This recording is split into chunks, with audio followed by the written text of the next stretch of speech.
Assalamualaikum warahmatullahi wabarakatuh.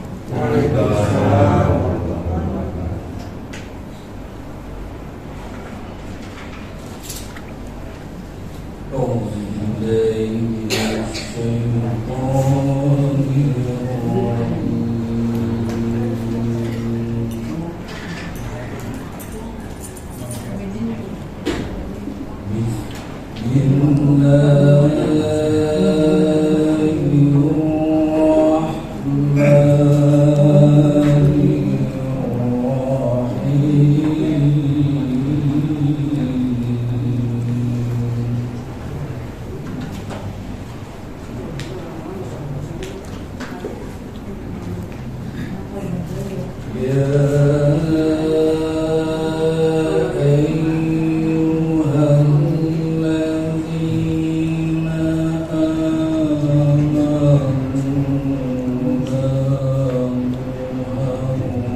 ذلك كفارة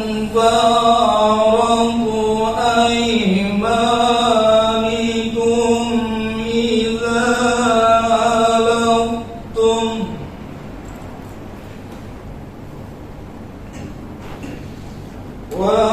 واحفظوا أيمانكم كذلك يبين الله لكم آياته لعلكم تشكرون.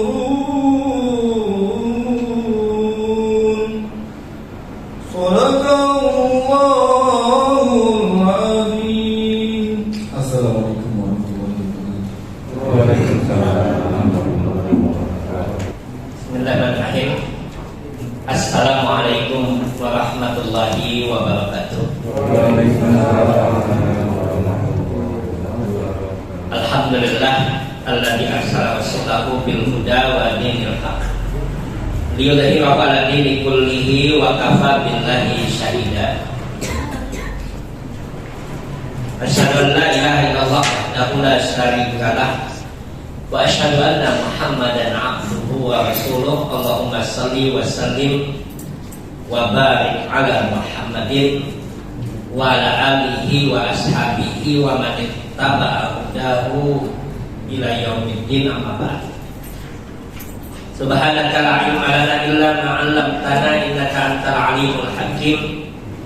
Allahumma anfa'na bima 'allamtana wa 'allimna ma yanfa'una wa zidna ilma.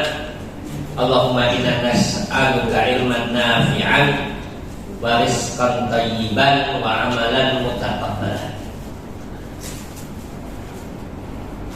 Ikhwatul iman yang dimuliakan Allah Subhanahu wa taala, alhamdulillah, puji syukur kita panjatkan kepada Allah Subhanahu wa taala.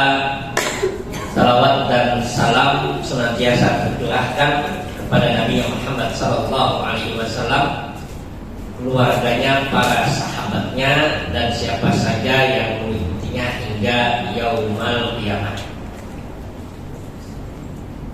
Pada malam hari ini kita akan mengkaji ulang dan melanjutkan pembahasan kita tentang tafsir Al-Quran dalam surat Al-Hasyr, surat yang ke-59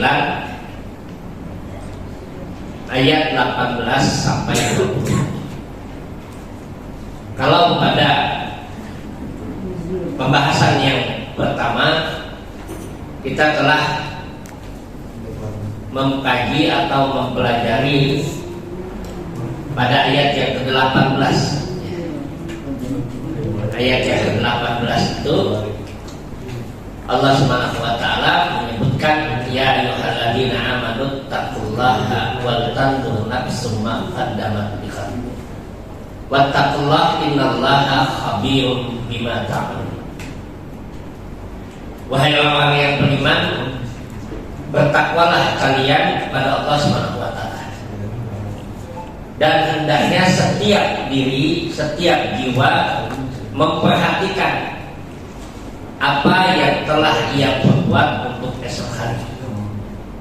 Bertakwalah kalian kepada Allah, sesungguhnya Allah Maha meliput apa yang kalian kerjakan. Nah, ini ayat yang ke-18. Pada bahasan yang lalu kita telah mengkaji tentang ayat ini dan ada beberapa catatan penting yang disebutkan oleh para ulama tafsir tentang ayat ini. Pertama adalah pada kalimat ya ayyuhalladzina amanu. Pada kalimat ini ada 86 kali Allah mengulang ya ayyuhalladzina amanu. 86 kali dalam Al-Quran. Nanti kalau nggak percaya silakan ditulis. Saya percaya. Ya, tapi yang menghitung itu adalah para ulama dan disebutkan dalam macam. Jadi 86 kali Allah mengulang. Kenapa Allah mengulang itu? Karena Ini menjadi sebuah pertanyaan bagi para ulama tafsir. Maka kita telah tahu itulah bedanya ulama dengan kita. Kalau ulama itu memikirkan firman Allah, kita mikirin omongan orang. Sampai sakit kita mikirin omongan orang. Kalau ulama itu, ini yang menjadi sebuah pemikiran para ulama tafsir. Apa rahasia? Maka dilakukan penelitian dan pengkajian. Ternyata pada ayat ya ayyuhalladzina amanu ini Allah selalu dan senantiasa memberikan perintah dan larangan setelah kalimat ya ayyuhalladzina amanu. Dan setelah itu bertanya kita, kenapa Allah memberikan perintah dan larangan dengan mengucapkan kalimat ya ayyuhalladzina amanu itu?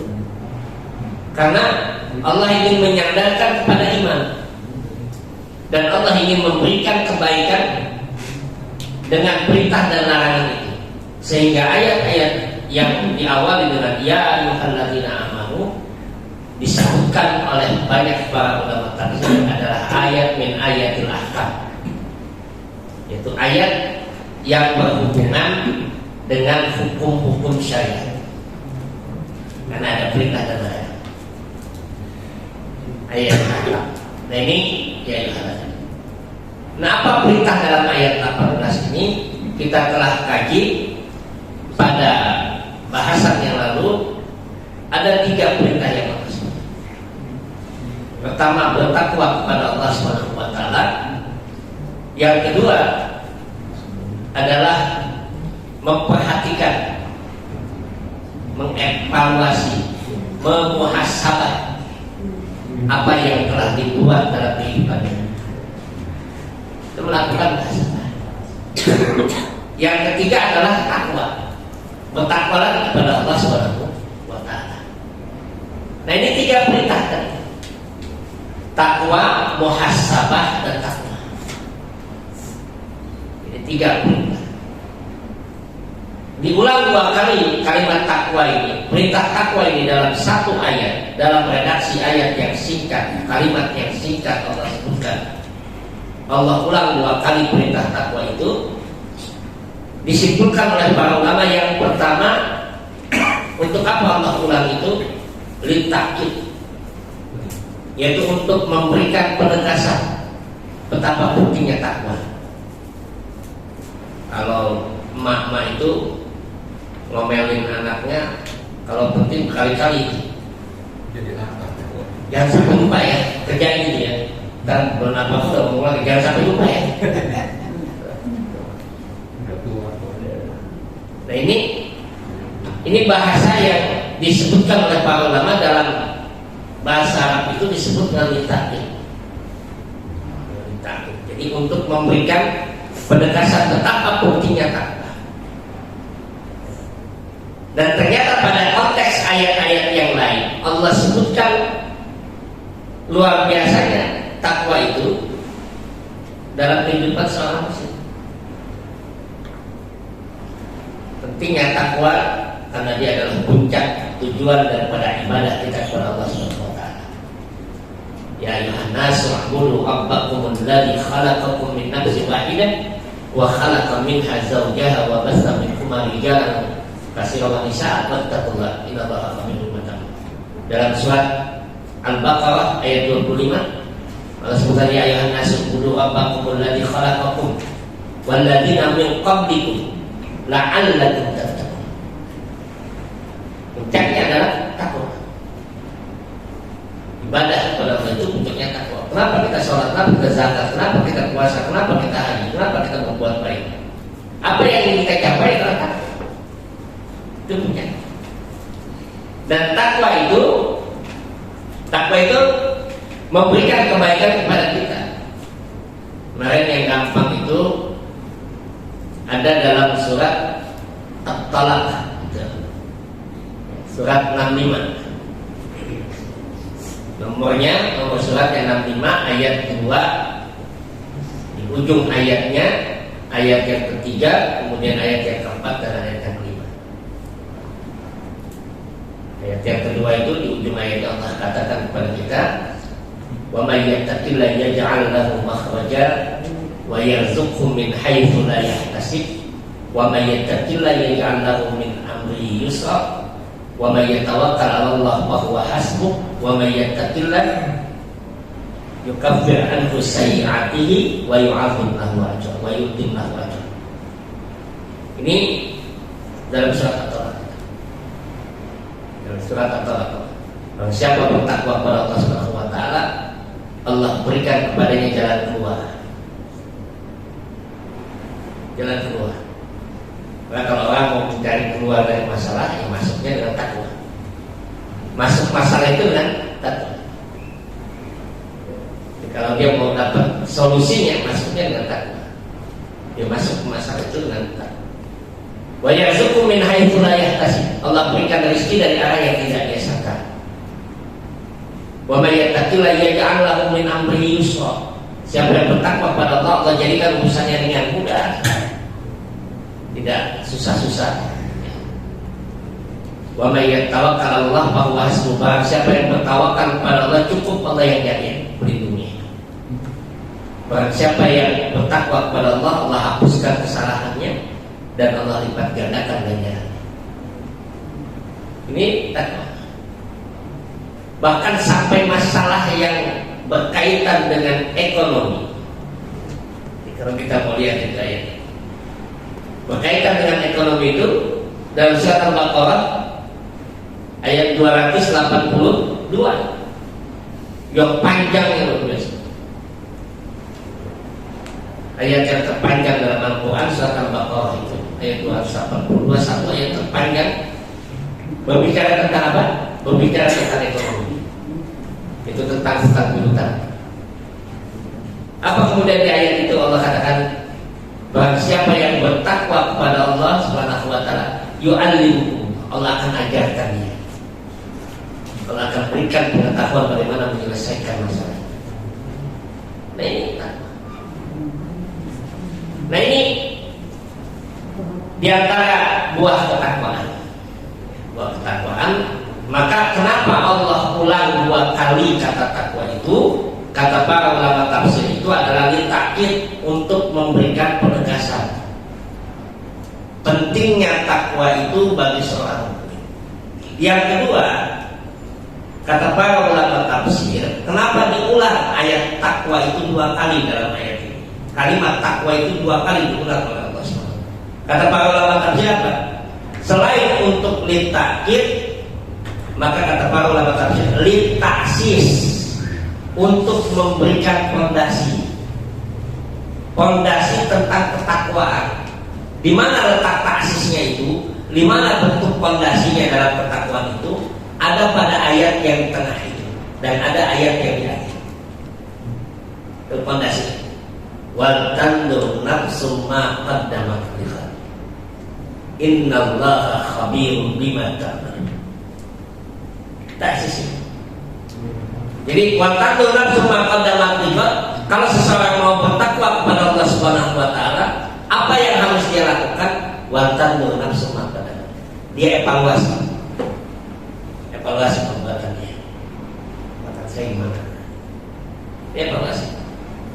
Apa yang telah dia persiapkan? Itu namanya litaksis. Dan ini ada dalam tafsir Al-Jamaah-Sari. Tafsir Al-Jamaah-Sari sebutkan tentang. Kemudian yang kedua pada ayat yang di ujungnya, Innallaha khabirun bima ta'malun. Sesungguhnya Allah Maha meliput apa yang kalian lakukan. Nah ini takwa tadi. Nah kita masuk pada ayat yang ke-19. Ayat yang ke-19 Allah Ta'ala menyebutkan wala takunu kalladzina nasullaha fa'ansahum anfusahum ulaika humul fasiqun. Ayat yang ke-19. Jangan kalian seperti orang yang melupakan Allah. Jangan kalian seperti orang yang lupa kepada Allah. Fa'ansahum anfusahum, lalu Allah jadikan mereka lupa kepada diri mereka sendiri. Ulaika humul fasiqun, mereka itulah orang yang fasik. Bagaimana melupakan Allah itu? Bagaimana melupakan Allah itu? Melupakan Allah itu nanti dalam beberapa tafsir disebutkan. Imam Ibnu Katsir menyebutkan yang dimaksudkan wala takunu kalladzina nasallah. Jangan kamu seperti orang yang melupakan Allah Subhanahu wa taala. Apa maksudnya? Wala tansu dzikrullah. Jangan kalian melupakan mengingat Allah, maka kemudian Allah menjadikan kamu lupa untuk melakukan amal soleh. Jadi kalau orang yang melupakan Allah dalam putusannya, akhirnya dia makin lupa untuk beramal soleh. Semakin lupa. Lalu kemudian ada fa'innal jaza min jinsil amal. Kata para ulama itu, balasan yang Allah berikan min jinsil amal, sejenis dengan amalnya. Kalau dia melupakan Allah, Allah akan lupa. Itu namanya balasan al-jaza min jinsil amal. Balasan itu sepadan atau sesuai dengan jenis amal. Maka orang yang dia melupakan Allah, yaitu melupakan mengingat Allah, apa yang Allah berikan kepada dia? Allah jadikan dia lupa untuk melakukan amal-amal soleh. Kalau bahasa kita bilangnya apa? Lupa diri. Makin lupa pada Allah, makin lupa diri. Lupa diri, terus makin lupa diri artinya dia tidak lagi mengingat amal soleh yang dia lakukan.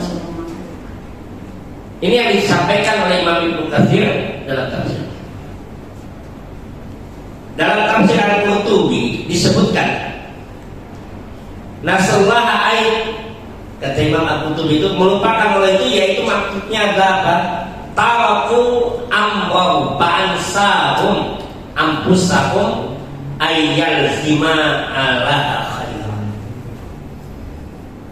Yang dimaksudkan dengan melupakan Allah itu mereka meninggalkan apa yang Allah perintahkan, maka Allah jadikan Allah lupakan mereka. Maksudnya adalah mereka akan melupakan untuk melakukan atau tegak terus menerus di dalam melakukan amal soleh. Sulit mereka untuk istiqomah.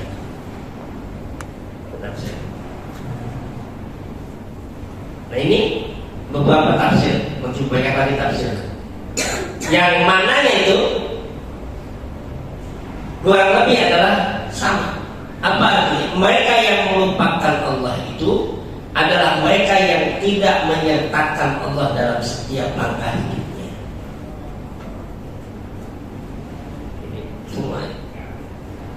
Maka kalau anak-anak itu biasanya kalau mau makan baca Bismillah. Artinya itu sebenarnya penanaman nilai ini. Ya. Kalau mau makan baca Bismillah. Kalau mau apa lagi semua aktivitas enggak. Seperti itu ya Bismillah. Ya.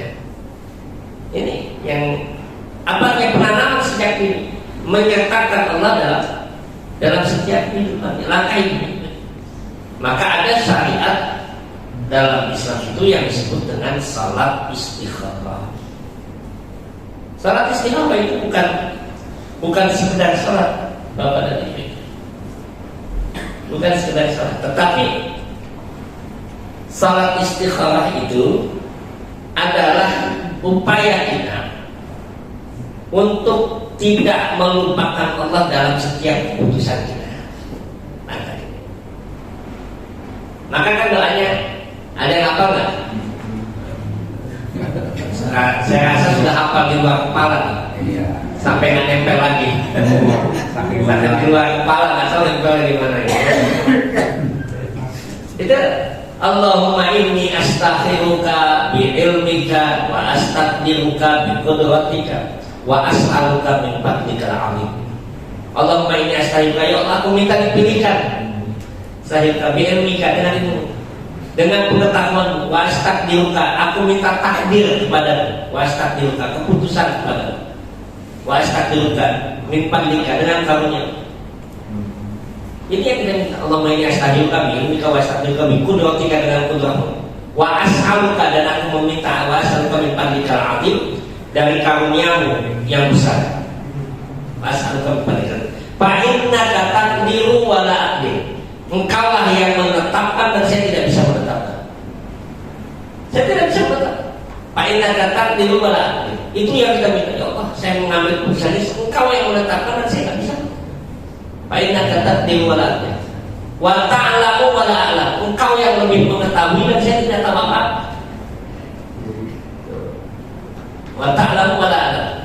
Fa in kunta ta'lam, kalau seandainya ya Allah engkau mengetahui anna hadzal amr, bahwa urusan ini, perkara ini, permasalahan ini khairul li, baik buat saya, bidini wa ma'asi wa akibati amri, pada agama saya, kehidupan saya, dan akibat dari urusan ini baik buat saya, faqdurhuli, maka tetapkan itu buat saya.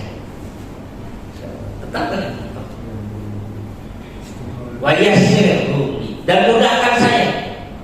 Kita minta kemudahan, ya Allah. Kalau seandainya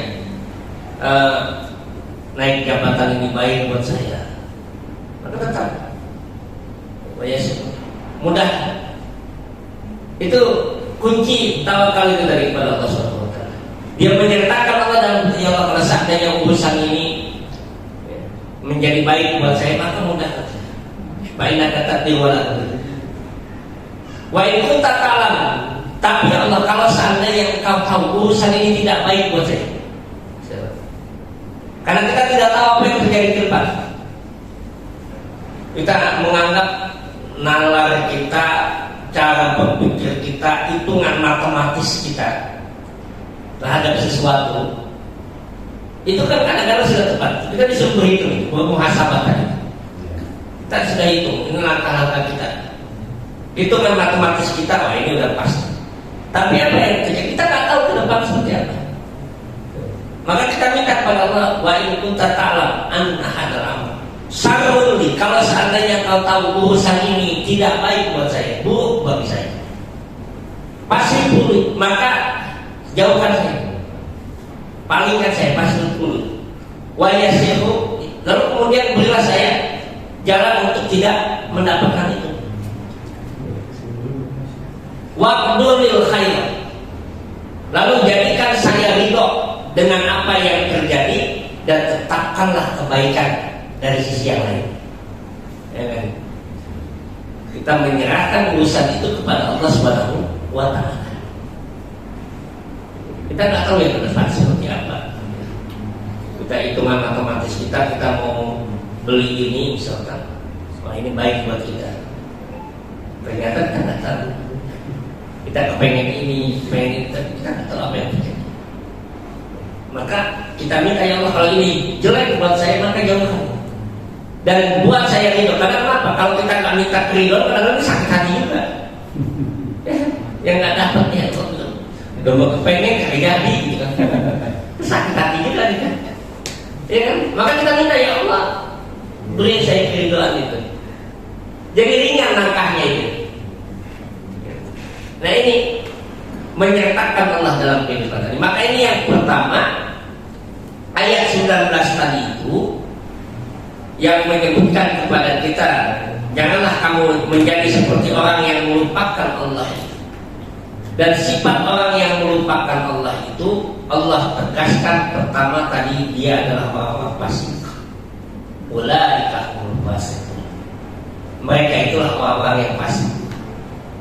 Yaitu siapa? Mereka yang melupakan Allah Subhanahu wa taala. Apa arti fasik itu? Mereka keluar dari ketaatan kepada Allah Subhanahu wa taala. Maka disebut ulaika humul fasiqun. Dan nanti dalam beberapa ayat Al-Qur'an Allah sebutkan bahwa orang-orang yang dia melupakan Allah itu adalah sifat dari sifat orang-orang munafik. Coba dilihat di dalam surat 9. Surat 9 surat apa itu? At-Taubah. ayat 67 itu. Coba. Ada yang buka itu? 7 Harus itu. Ayat 967 ya. Apa yang dilakukan orang Nabi dalam ayat itu 9 ayat 67 itu. Ya, al-munafiqin wal munafiqun wal munafiqat. Kalau munafiqat dan perempuan ada selanjutnya dia. Sebagian dengan sebagian yang lain adalah sama. Terus Mereka menyuruh berbuat yang munkar dan melarang berbuat yang ma'ruf. Dan mereka menggenggamkan tangannya. Mereka telah lupa kepada Allah. nah, Maka Allah melupakan mereka. Sesungguhnya orang-orang yang munafik itu adalah orang-orang yang fasik. orang yang mereka melupakan Allah dan Allah lupakan mereka. Siapa mereka? Orang munafik. Nah, nanti nifak itu saya ingin sampaikan supaya kita tidak salah paham. Munafik itu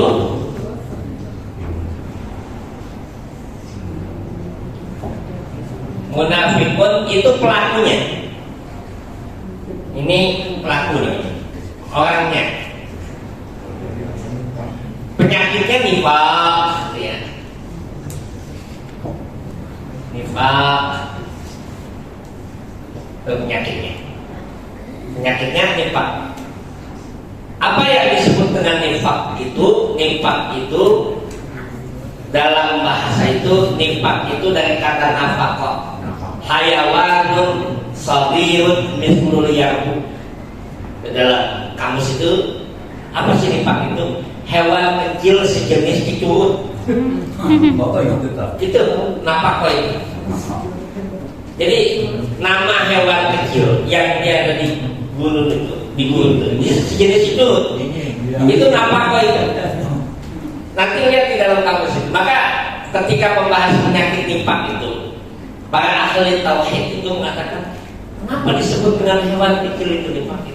Karena orang munafik itu masuk ke dalam Islam dari satu lubang, dia keluar dari Islam dari lubang yang lain. Itu, seperti tikus itu. Itu urusan. Nah ini, maka nanti nifak ini dalam ilmu tauhid itu disebut ada yang nifak sifatnya amaliyun, ada yang bersifat i'tiqadiyun.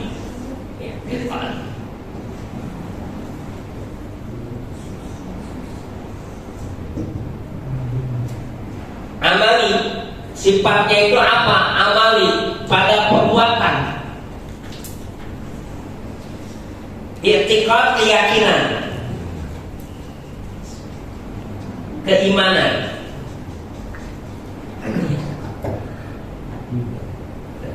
Jadi munafik itu orangnya, nifak itu pelakunya. Pelaku nifak itu ada dua jenis. Ada orang yang nifak itu pada perbuatan, tapi ada orang yang nifak itu pada i'tiqad, pada keyakinan. Yang nifak, yang i'tiqad itu, yang keyakinan itu, ini yang disebutkan dalam Al-Quran bidarkil asfali minan nar. Itu yang i'tiqad, tempatnya di neraka yang paling bawah. Orang kafir itu masih di atasnya. Oh, masih dikasih. Orang munafik i'tiqad itu paling bawah sudah bidarkil asfali minan nar. Ini yang i'tiqad ya. Ini yang i'tiqad ini. Orang yang berpura-pura dia masuk ke dalam Islam, tapi sebenarnya dia tidak beriman. Nanti disebutkan seperti apa sifatnya. Kalau dia sholat, dia suka sholat juga, tapi sebenarnya nggak yakin dengan sholat itu. Itu i'tiqad. Yang pertama tadi itu ada nifak pada perbuatan amali. Dan nifak pada perbuatan ini termasuk dosa, tetapi tidak mengekalkan dia ke dalam neraka. Maka Nabi mengatakan itu. Salasun man kunna fihi alamatun minan nifaq atau khaswatun minan nifaq. Kata Nabi SAW itu ada tiga perbuatan yang kalau dilakukan maka dia terkena salah satu perbuatan atau jenis dari nifaq. Apa itu? Kalau dia berkata dusta, kalau dia diberi amanah khianat, kalau dia berjanji mengingkari. Kalau yang berjanji, kalau yang mengingkari.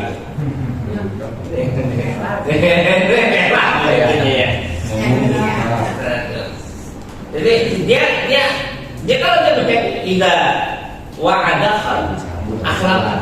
Kalau dia berjanji dia ingkari.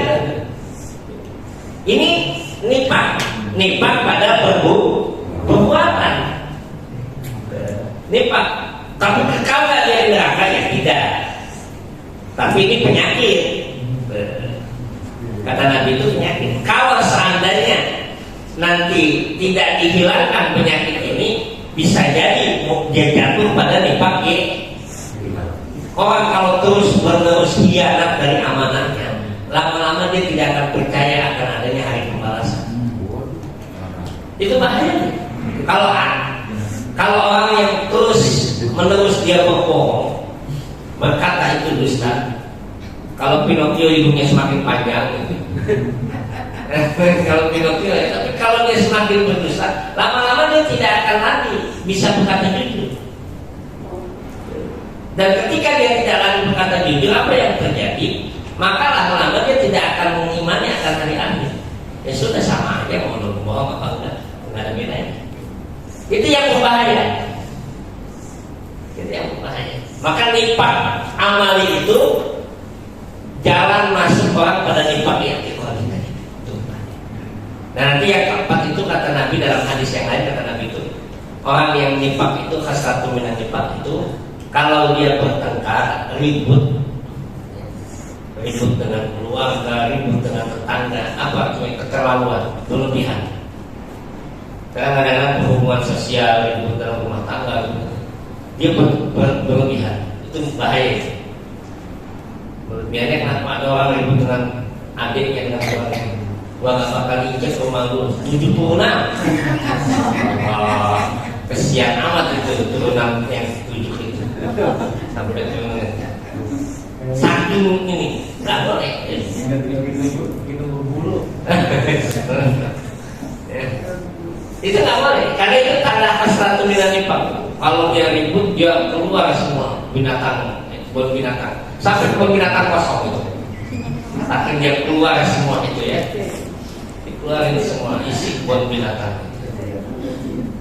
Nah ini hasratun minan nifaq. Nah itu pintu masuk dia pada etikot tadi. Nah orang yang melupakan Allah itu, kata ayat tadi dalam surat 9 tadi ayat 65. Siapa mereka itu? Munafikun. Dengan sifat dan karakternya tadi, ada yang amali dan ada yang i'tiqad. Maka jangan kamu menjadi seperti orang yang melupakan Allah SWT. Itu siapa mereka? Orang-orang munafik. Yang berikutnya itu nanti disebutkan dalam Al-Quran dalam surat 5 ayat 13. Surat 5 ayat 13 itu dan ayat 14-nya maupun surat 7 ayat 51 itu satu sekali. Itu adalah orang-orang musyrikin Yahudi dan Nasrani. Mereka melupakan Allah. Nah, mereka melupakan Allah, tidak menyertakan Allah dalam semua urusan mereka. Tinggal lihat ayat. Jadi ini gambaran orang-orang yang melupakan Allah SWT. Maka diingatkan itu, wala takunu kalladzina nasullaha fa'ansahu. Jangan kalian seperti orang yang melupakan Allah lalu Allah jadikan kalian lupa pada diri kalian. Baru ayat berikutnya Allah sebutkan la yastawi ashabun nar. Kemarin sudah kita singgung sedikit bahwa kalimat di ayat ke-20 ini tidak sama penghuni neraka dengan penghuni surga. Padahal kita sudah tahu, nggak mungkin sama. Siang dengan malam tidak mungkin sama. Ya. Matahari dengan bulan tidak mungkin sama. Tidak sama antara penghuni surga dan penghuni neraka, ini kita tahu. Tapi kenapa Allah sebutkan? Ya, untuk apa? Litanbih, kata Allah. Ini sudah ada 3 istilah itu tafsir yang bisa kita pahami. Satu tadi litakir, untuk memberikan penguatan dalam kalimat. Yang kedua tadi litaksis, untuk memberikan fondasi. Yang ketiga apa tadi? Litanbih, untuk memberikan peringatan. Nanti redaksi kalimat-kalimat dalam Al-Quran itu dia memiliki makna. Oh, ini buat berikan peringatan. Oh, ini untuk apa? Untuk penegasan. Oh, ini untuk apa? Nah, itu ada dalam kajian tafsir yang berkaitan dengan bahasa. Jadi kita bisa paham, oh enak kita ketika baca Al-Quran ini maksudnya apa?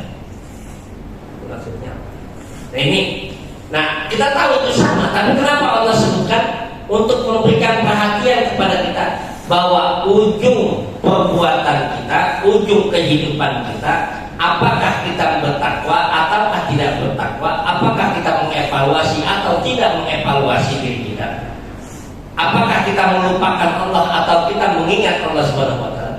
Ujung hidup kita itu cuma berujung pada 2 tadi, yaitu kehidupan surga dan kehidupan ujung kehidupan itu cuma 2 saja. Jadi apakah kita masuk surga atau masuk neraka? Walaupun ada orang nanti ketika kita bahas lagi orang yang masuk surga, ada orang yang masuk surga dulu kita sudah membahas itu, masuk surga dengan mudah, Allah ringankan. Masuk surga tanpa hisab. Hari ini dia diwafatkan misalkan, lalu kemudian ketika dia dikumpulkan, dibangkitkan, plok, langsung dia Allah masukkan, Allah tempatkan nanti di surga. Allah tunggu dia, Allah berikan tempat untuk digiring masuk dalam surga. Tidak lewat prosesnya ini. Tadi siang kita baru mengkaji alamat usaha itu, tanda-tanda hari kiamat itu. Ada salah satu hal di antara perjalanan kehidupan setelah kematian itu, ada 17 fase perjalanan hidup kita. Setelah kematian banyak 17 fase itu. Jadi tidak mudah itu, tidak sebentar. Nah, ada orang yang Allah setelah dia wafat, dikumpulkan, dibangkitkan, terjadi kiamat, Allah langsung masuk ke tempat. Ditunggu Allah ditempatkan dia untuk masuk ke dalam surga. Itu yang Allah berikan kemudahan. Tapi ada orang yang dia masuk surga lewat prosesnya panjang, 17. Tapi masuk juga. Masuk juga. Panjang itu. Yang kata Nabi SAW itu, siapa yang dia selamat dari 2 hal itu, yaitu selamat ketika sakaratul maut, selamat ketika dia berada dalam proses hisab, maka selamat dia akan setelah itu. Jadi artinya ringan perjalanan. Tapi kalau siapa yang dia tidak selamat di proses itu, di 2 hal itu, maka dia akan merasakan kesulitan pada saat berikutnya. 17 pasal 3 sampai kepada Allah tempatnya. Dia di surga itu. Tapi kemudian dia dimasukkan ke surga itu. Ada yang ketiga, dia masuk 17 fase tadi, panjang dia capek, lalu dia masuk ke neraka. Sudah jalan capek-capek, Neraka juga. Masya Allah. Masuk neraka dulu, masuk neraka, kemudian akhirnya ya dengan rahmat dan kasih sayang Allah, dengan adanya keimanan yang sedikit itu, Allah masukkan dia ke neraka. Maka ketika ada yang mengatakan, betul nggak Ustaz hadisnya itu? Tadi ada yang bertanya itu, man qala la ilaha illallah dakhala al-jannah. Betul. Apakah orang Islam akan masuk surga? Masuk. Karena hadis Nabi itu mengatakan, man qala la ilaha illallah dakhala al-jannah. Siapa yang mengucapkan la ilaha illallah dia masuk surga. Cuma kita nggak mau proses yang ketiga tadi itu. Ya. 17 jalan panjang antrian letih. berdiri padang masyarakat sampai kemudian dimasukkan ke dalam neraka. Orang sudah masuk surga, kita masuk neraka. Kemudian Allah berikan perintah diangkat dengan rahmat Allah masuk ke dalam surga. Ini yang ketiga. Dan nanti ada yang keempat dalam surat Al-A'raf. Surat Al-A'raf itu poinnya itu di ayat 90-an nanti. Yaitu ada rijalun, para pemuda yang ditempatkan di A'raf. Yaitu A'raf itu apa? Dinding yang membatasi antara surga dan neraka. Karena apa? Karena amal soleh dan amal buruknya seimbang. Tidak ada sih. Jadi ditempatkan di dinding antara surga dan neraka itu pembatas. Ketika dia melihat surga dia minta ya Allah saya masukkan surga. Ketika dia melihat neraka maka dia bilang ya Allah jangan sampai saya masuk neraka. Dia merasakan ketakutan yang luar biasa. Dan ujungnya nanti A'raf itu dia ahli surga dimasukkan ke dalam surga. Tapi dia disiksa dengan itu. Ya, lumayan juga kalau mau. Dia A'raf gitu ya. Lumayan masuk tersiksa itu disebutkan itu. Jadi ketika dia melihat penghuni surga tambah saatnya tersenyum